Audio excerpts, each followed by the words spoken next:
Folks, what is up? It is Ty B and Duane here. We're going to be breaking down the Sabres expansion list and looking at some of these other names that are on the list. You have some big names out there, including guys like Vladimir Tarasenko. So there's a ton to talk about here, Duane, but let's get into it.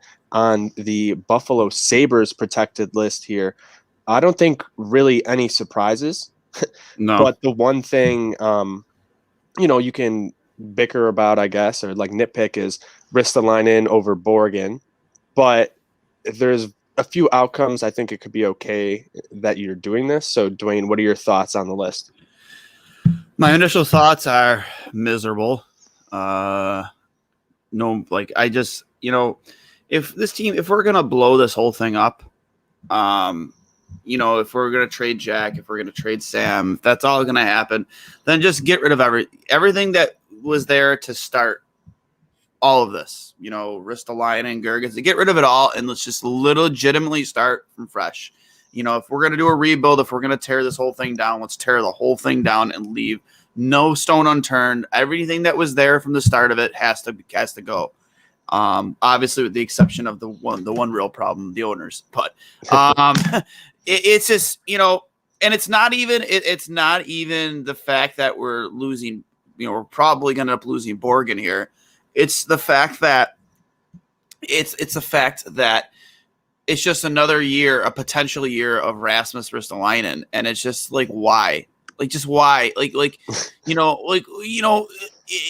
Unless there's some trade in the works with another team. That's what I was going to say. After all this is, if that's not the case here, then what do you think you're going to get from him this year that you haven't already seen? What is he going to bring to that locker room that's going to have a positive impact on these younger players? What is it? I don't understand it anymore. And I get it that they're right around the same age that. Will Borgen is so far already in his development because people think he's like a 19, 20-year-old kid. No, he's in his mid-20s. But the thing is, he shows more potential, in my opinion, than what Rasmus Ristolainen has to offer. And he's not Rasmus Ristolainen, and he's cheaper. Exactly. And it's just, I don't know.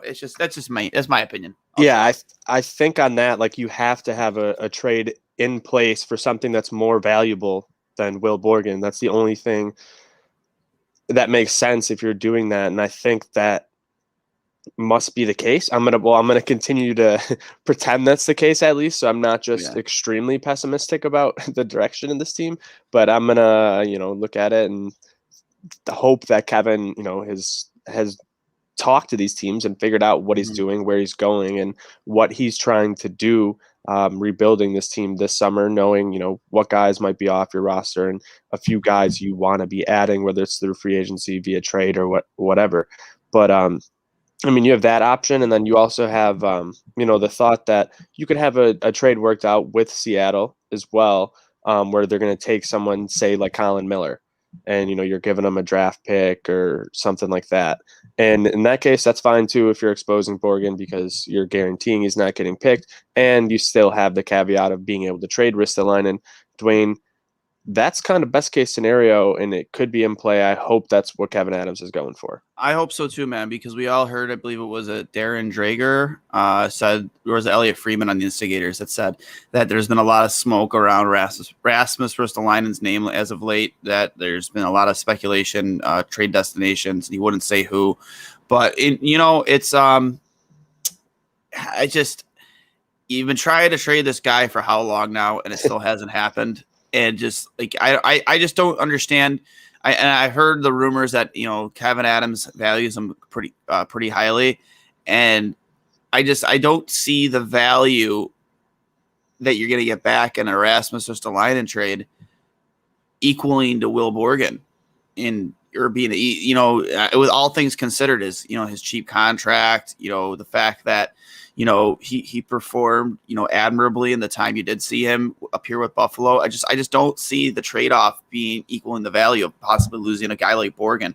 And I get it. Borgen isn't going to make or break you, but it reminds me back at Braden McNabb, losing him. Has he been an elite defenseman in the league? No, but he's been a very serviceable second, third pairing defenseman, a guy who plays very well in his own net, in front of his own net, and, has been, I think he played 65 playoff games or something like that. It's just you know, the value of what Braden McNabb was it worth losing him? No, because look where this team has gone. Would have Braden Ned like helped this team? Maybe.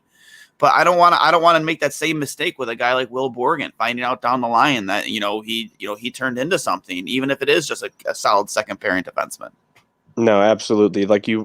There's no reason. It's like you have a known commodity and you have something that's almost close to equal value.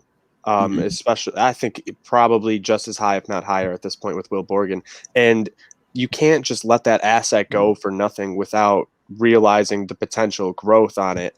It's just not a smart move, especially when you're trying to get players, especially on the defensive side, that can play and be adept. You got to find guys who can play with Rasmus Dahlin, and Borgen seems like a guy who can do it because he can skate pretty well, and he's a very solid defender. He's a guy who can stay at home a little bit, but can jump in the rush, and he's smart when he does it. Came up playing through the collegiate ranks, spent I think 3 years down there, and it really helped his progression so much. And you see he plays a physical game too, and I think it's not like what Ristolainen does using his body, where he's creating some of these checks at times where it's not opportune for the team. I think Will Borgen's a little bit smarter about that. He is. Like I said, that's one of the things I liked most about his game outside of his physical play is just his ability to hold things down in his own end and just be responsible, kind of make the smart, simple plays, more consistently than, we didn't see things that we didn't see from Rasmus Ristolainen for 8 years now, or however long it's been. It's just, I just don't want to deal with it anymore, man. Just if you're going to blow it up, just blow it up. Like, why even have him on the team next year? Like, you can't explain that to me where it makes sense. Like, you can either carry him and his big cap hit and his boneheaded mistakes, where he only plays good with a guy who's not currently on the roster anymore, because about to go into unrestricted free agency, and Jake McCabe. Or you can have a kid who's maybe not that much younger, but a kid that's going to show potential, has shown we might have a higher ceiling, and you know what, is going to cost you a hell of a lot less money. And I just, I hope there's some trades in the works. We've seen a lot of action in the last 24 hours between yesterday and today. Deals being made. Obviously, the list you had to have your list set by 5 p.m. yesterday. We found out every single team's list today, and we'll get into that right here, Ty, because a lot of interesting names on those lists. Dude, just names in the forward ranks. You got Ryan Getzlav, Nino Niederreiter, Jonas Donskoy, and JT Compher are on there. And then some bigger name guys, Matthew Shane, Jonathan Drouin, Vladimir Tarasenko, Yanni Gord, Tyler Johnson, Alexander Kerfoot. So there's a lot of options here for Seattle. You're looking at it and you're starting to put together some of these puzzle pieces, because some of these guys are there because of their wages and they don't necessarily live up to it. In a different situation, maybe they do. And at some point here, you're going to have to take a couple of those guys so you can get yourself to the salary floor, more than likely, Duane. So I think, maybe you take a shot on a guy like Vladimir Tarasenko if you've spoken to his agents and you're not worried about the KHL stuff or something like that. I think we could see some very interesting maneuvers here by the Kraken. I think the Crackheads are going to be very happy with the way their roster looks. Anthony from Expected Buffalo, Skiandra, even said it best in a tweet. I'm going to try and pull it up here in a second, but he said it best, like 100%. If those are the players they have to pick from, they're making the playoffs next year. And I don't disagree with him at all, because you have Landeskog, Tarasenko kind of leading that list off. Even the newly acquired McCann by Toronto, he's been forced to expose. Kerfoot exposed. There's so many good, young, talented players that have been exposed. Matt Duchene, Ryan Johansson. I mean, granted, obviously things haven't gone as well as they'd hoped there in Nashville, but those are some pretty serviceable players. And then there's always going to be speculation in Tampa surrounding Tyler Johnson, and like you have Yanni Gord being exposed. It's like, Jesus, man, like these names are just unbelievable. Yeah, and I'm looking at it too, and I'm thinking the same exact thing. Like, I think if I'm in that GM chair, I just have a big smile on my face. I'm in Seattle, Ron Francis is going to be having the time of his life picking out of this. They got to be like, ooh, it's like fool's gold. Like, there's just so much there. You could obviously screw it up, but I think we're going to see a similar approach as to what Vegas did too. I think teams are going to be less willing to make these maneuvers with him to give up draft picks and whatnot. So they only take certain guys. It's only one guy you're losing. So why give up multiple assets?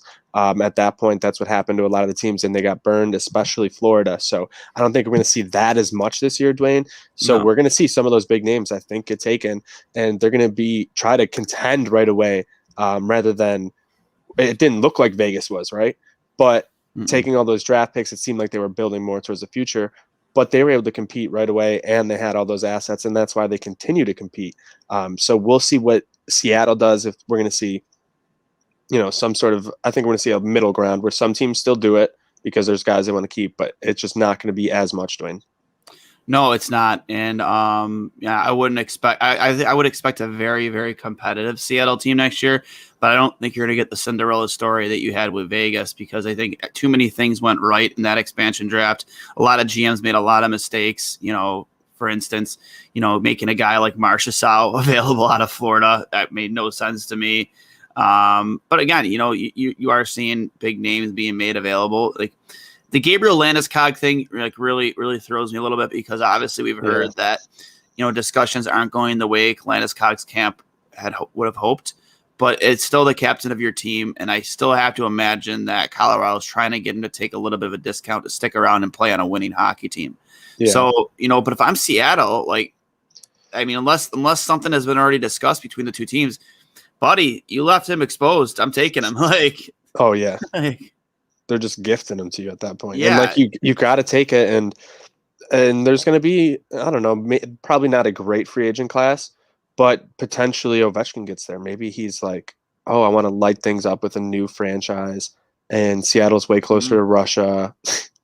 I don't know. I'm just speculating now myself. Yeah, it's I'm trying to bring up the tweets right now from Anthony Roher. I haven't. It was funny because a lot of fans were like, "Oh, Ovechkin wasn't protected," and everyone's like, "Yo, his contract expired." Like, they don't have to protect him. It worked out. They don't have to. And here's the one real quick. I'll bring it up right here. It's funny because he's so right. Like I think they make the playoffs next year with that roster. Yeah, I think we're going to see a lot of crackheads in Buffalo. A lot of people jumping onto the Kraken bandwagon and hopping away from the Sabres because it's just causing us emotional distress at this point. So I can't blame them. And here's another fun point by Anthony too. Not too long later is wait, where is it? Oh, I uploaded him twice. Hold on. I did the same thing twice. But he essentially said that the Sabres should work out a deal with Seattle where you give them Jacob Bryson in exchange. You don't touch Will Borgen. I have to agree with that. Like, I mean, Jacob Bryson had some moments, and there were nice moments, but I value Will Borgen much more than I do Jacob Bryson. Plus, you got Vinny Mac there. Yeah, I'm open to it. I do think it looks like Borgen's style. At least he's more sound defensively. Like I like Bryson. Like he's an more exciting of a defenseman, and he was sort of a late bloomer, similar to Will Borgen. But because of how well he plays defensively and just his size and everything, he's a very good skater too. I don't think people realize that much about him, but. Yeah, I mean, that's probably not the first guy I'm offering. I mean, I'd rather probably give up a guy like some random prospect and like a 6th round pick or something. But I don't disagree. It's just, they're probably, I mean, you're going to have give him like Linus Kronholm. I don't care. Yeah. I mean, another thing too, man, is, even after this expansion draft and after everything, all the dust settles from that, Kevin Adams has so much work to do. Like so much work to do. You still don't have a starting goalie.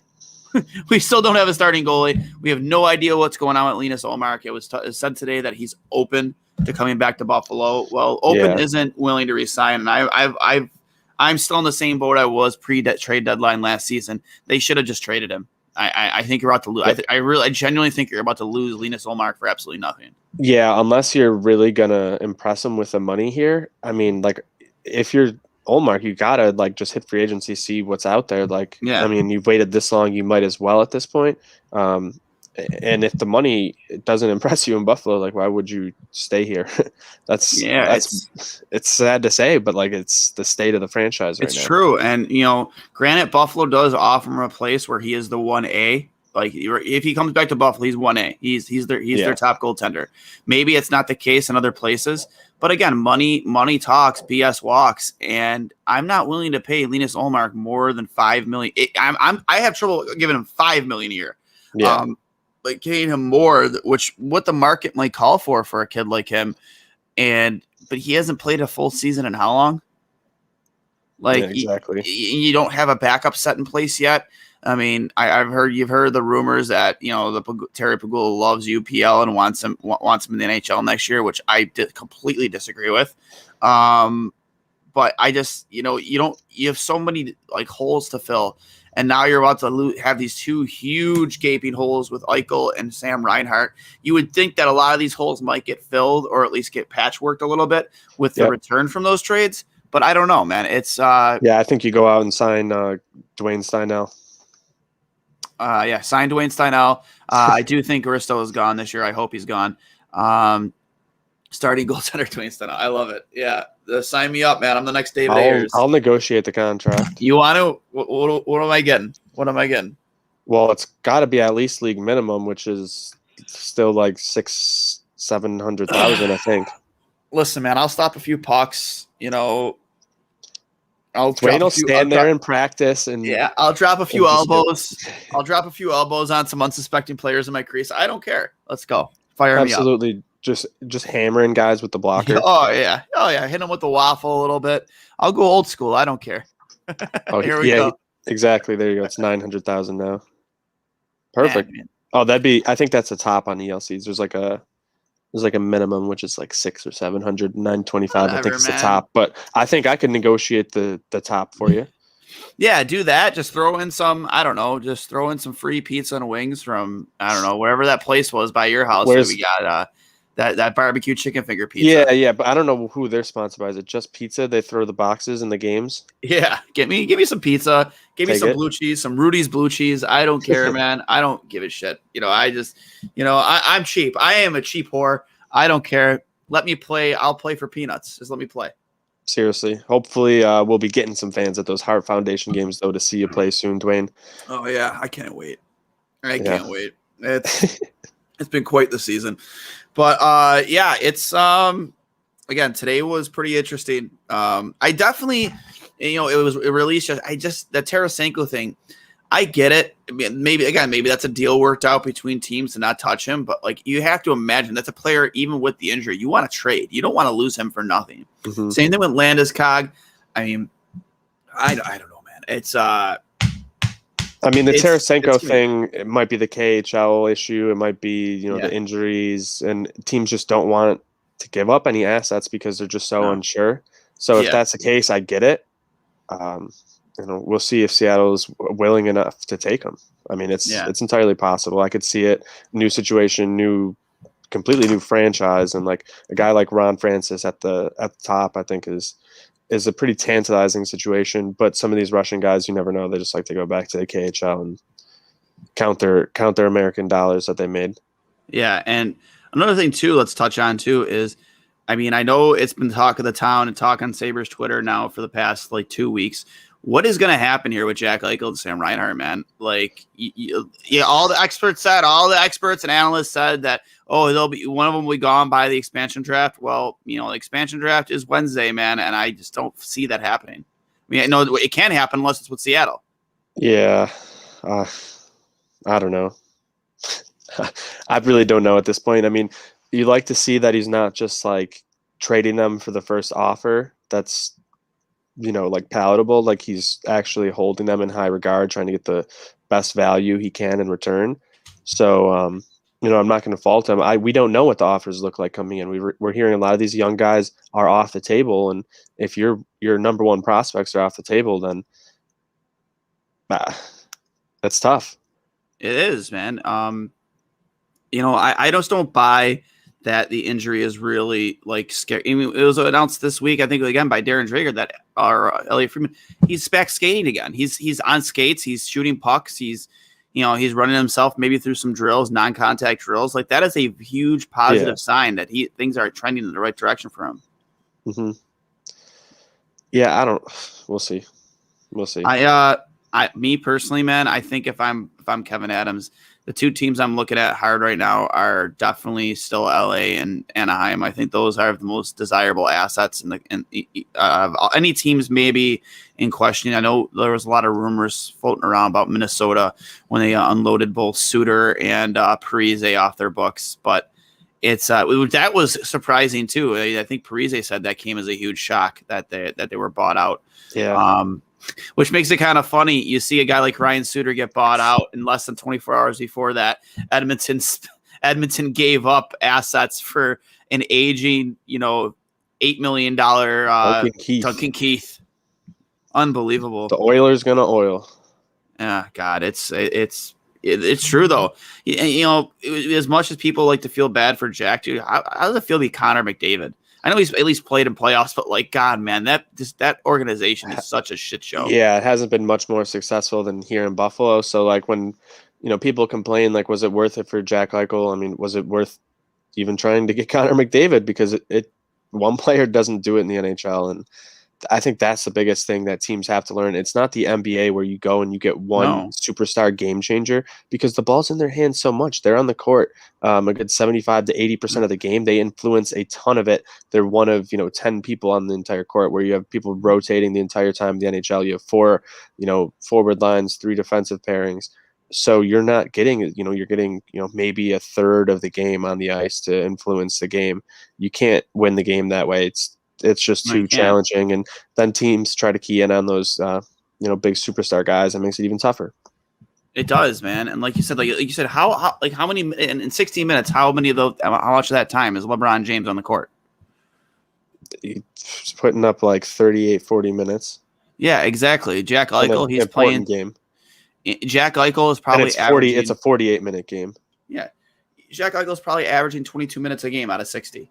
You know what I mean? It's just like there's so much more. You look at the Tampa Bay. Yeah, okay, they were $18 million for the salary cap, but still, even if they did have to, fix their cap situation going into the playoffs and get under the cap, like you are still seeing an extremely powerhouse Tampa Bay Lightning offense. That has Kucherov, that has Stamkos, that has you'd still be able to keep those role players around like Yanni Gordon, Blake Coleman, guys who did a lot for that lineup. You still would have found a way to make that work.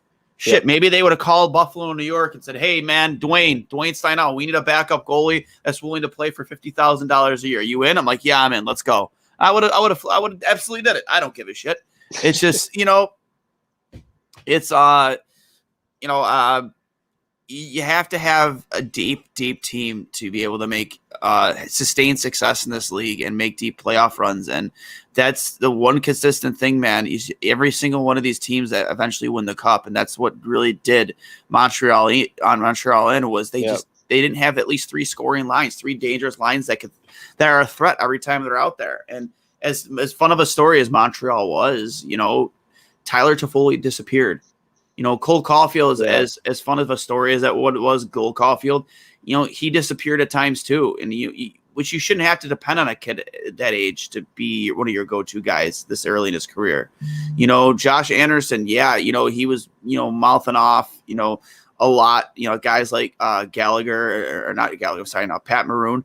He was mouthing off a lot and getting in people's faces and disrupting plays and scoring goals. But, you need more than just that one guy to, and Suzuki to make plays for you. And that's where they fell short, man. They just weren't deep enough. And Carey Price wasn't good enough in the finals either. No, absolutely. And you could only rely on a goaltender sometimes to get you so far. And until getting absolutely bombarded with shots by the best team in the NHL is going to beat you. Yeah. I did not realize Montreal exposed Paul Byron. Again, a guy who was good for them in the playoffs too. Pujols would have ruined McDavid also. I mean, I can't disagree.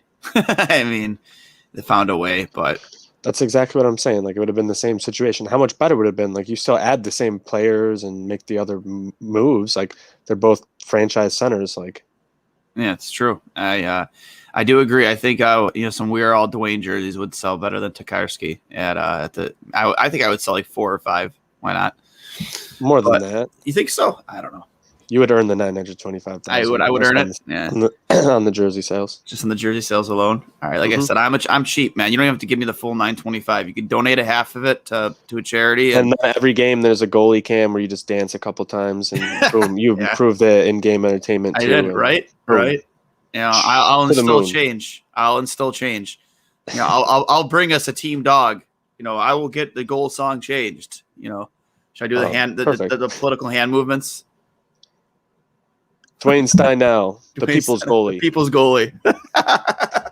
I just again, with these lists that came out today, and I tweeted it out earlier, it's just like, it must be so nice to be gift wrapped a good team, and you did nothing really to earn it or any work. Yeah. It's like, here's Gabriel Landeskog. Here's Vladimir Tarasenko. And Tarasenko wants a change in scenery, and I think it's exciting to go play for a team like Seattle. The jerseys look slick. Oh yeah. There's going to be so much like media and attention around that team this season. Like, if I'm a player who's tired of my situation, I look at Seattle. I was like, yeah, let's go. Let's fire me up. Let's go. I want that.